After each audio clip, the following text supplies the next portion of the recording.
Hello everybody and welcome to That's Football. It looks like Liverpool have got their man. His name is Ruben Amorim of Sporting Lisbon. Look, very much expected to be Liverpool's next target after Alonso decided to stay at Leverkusen. Really want to get your thoughts actually, especially Liverpool fans, but everybody as well. Do you think Amorim will be successful at Liverpool? We're going to delve into that, but why is it close to being a done deal? Well, basically because this is the guy that Liverpool want after Alonso, and Liverpool have been traditionally very good in recruitment. It's coming in from Sky Germany that Chelsea were interested in Amorim. However, he can't do anything about it because he's had a verbal agreement with Liverpool, contract till 2027, and he wants to join Liverpool, who obviously have a job available for him to leave Sporting Lisbon this year. This is coming in from Florian Plettenberg, who is at Sky Germany. But look, Fabrizio's been mentioning it, and I think everybody knows this is a logical place. And look, I think Liverpool's a great job. I really do. I don't think Liverpool's a great club. I'm a Man United fan, but we're all capable of playing Football Manager or FIFA or whatever it is. We're all capable of looking at a club and going, well, if I was a manager, would I fancy that? And you look at Liverpool compared to someone like a Manchester United or even a Barcelona, and I just think they're in a better position. I look at that team. Alisson's the best goalkeeper in the world for me. Trent's a very good right back. Robertson's still got years left in him. Who knows what happens with Van Dijk, but they've got good centre backs there. They've got some young ones coming through like Kwanzaa. The midfield is ridiculously balanced. You know, you've got people like Curtis Jones, Harvey Elliott, but you've got Gravenberch's young. You've got McAllister's young. You've got Szoboszlai's young. You've got people like Endo who can still do a job. What happens with Salah's interesting, but you still got the Jotas, the Diaz's, the Nunez, the Gakpos. You're going to get a bit of money to spend as well. I think it's a good squad to take over as a manager, and I think for someone like Amorim, whose style of play is this is where I want to read the comments. How do you think Amorim would work at Liverpool in relation to his style of play? We'll talk about that in a moment, but. Look, I think this deal will happen. Liverpool fans may well be a little bit reticent to get too excited because obviously I think everybody thought they would get Alonso and then it didn't happen. So now everybody thinks they'll get Amorim and maybe he'll end up going to Bayern Munich or Barcelona. But I don't think so. I think that Liverpool have got to get the right guy. Alonso felt like it was going to be the right guy. I don't think Alonso is way better than Amorim, by the way. That might be not the hottest of takes, but... I don't necessarily think that he is. I think Alonso is more hip than Amorim because he's going to win the league instead of Bayern Munich, and former Real Madrid player, former Bayern Munich player, former Liverpool player. They're all three obviously interested. I think he's waiting a year for Real Madrid, by the way, as I've said before. But Amorim, reputational wise, I would say Amorim's a bit of a Ten Hag in the sense that. He's winning his domestic league, the Portuguese league, and Ten Hag was doing that with Ajax in the Eredivisie. So maybe the league's not as fashionable as the Bundesliga, etc. But he has done well in the Champions League, and he is a good coach. And there is that risk, of course. But if you think about if Ten Hag had gone from Ajax to Liverpool this year, the setup at Liverpool is a lot better than what it is at Man United. And I think for Amorim, you can't compare him to Ten Hag. You can't compare him to Alonso. Of course you can't. But he's walking into a situation that, if he is a good coach, there's no reason why it can't work. And I think it'd be very interesting. And I think he is certainly one of the top contenders in this manager market for anybody who's looking for a coach. And if Liverpool didn't get Amorim, where would they go? I mean, I think they have to get him because beyond that.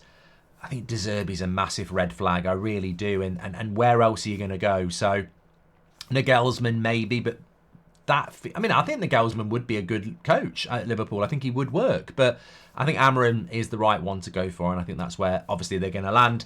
With regards to his style of play, look, I don't watch a lot of Sporting Lisbon. I've seen a bit of them. A lot of people telling me that 3-4-3 is their formation predominantly under him. Obviously, that's not what Liverpool play. Will we see a formational change for Liverpool?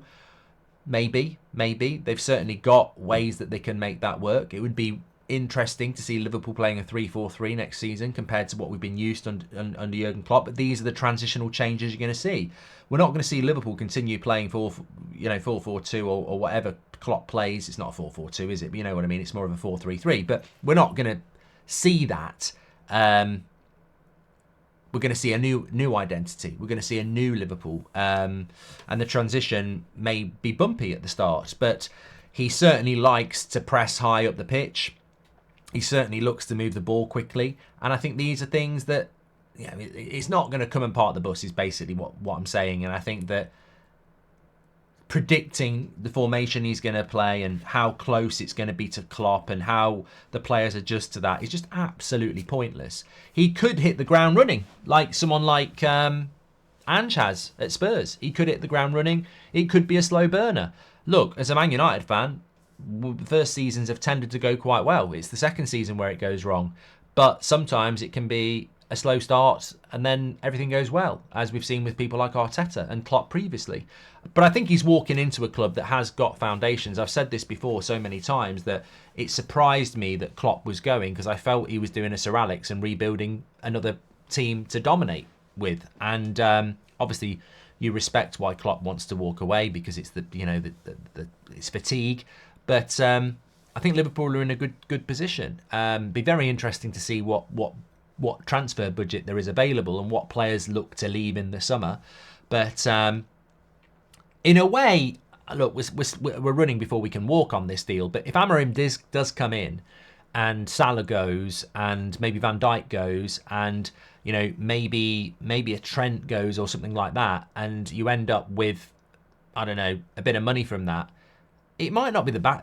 They're going to transition and change anyway, so maybe that's a positive in a weird way, that he can bring 2 or 3 players of his own liking into those key positions, and straight away it becomes Amorim's Liverpool rather than Amorim taking over Klopp's Liverpool with players that performed under Klopp. So I think that's something Liverpool fans will have to get their head around very, very quickly, is that it's a new dawn and it's a new Liverpool, and that can be difficult for any coach when you've got such a successful coach who was here before, who walks out on their own terms. It's easier sometimes to take over it is easier to take over a sacked manager, because you're normally in a bad place. They could be in a really good place. So it's a massive job, massive job, and it's very different to when Sir Alex Ferguson left United, because that team was coming toward the end of its cycle, whereas I think Klopp has put a lot of foundations in place. So what are your thoughts on Amorim to Liverpool? I think it's the right deal for them to do. I think it's the right move for Amorim as well, and I think it's going to be very interesting to see how it works out, and it'll be a massive summer for Liverpool Football Club and a massive season next season. Get your comments in below. Make sure you smash a like on the video as well. Also, do not forget, tonight it is a massive Champions League night in the Champions League, funnily enough, with Liverpool playing not in the Champions League, but obviously we will be seeing Arsenal play Bayern Munich and Real Madrid against Man City. Can't wait for that. Also, don't forget the podcast is out. Goldbridge Saves Football. Scan that QR code or just type in Goldbridge Saves Football. Brand new episode out today with me and Will. Brilliant to be listening when you're commuting or whatever. Support the ultras. Become an ultra. Listen to the podcast. Thanks everyone for watching. Speak to you all in a bit.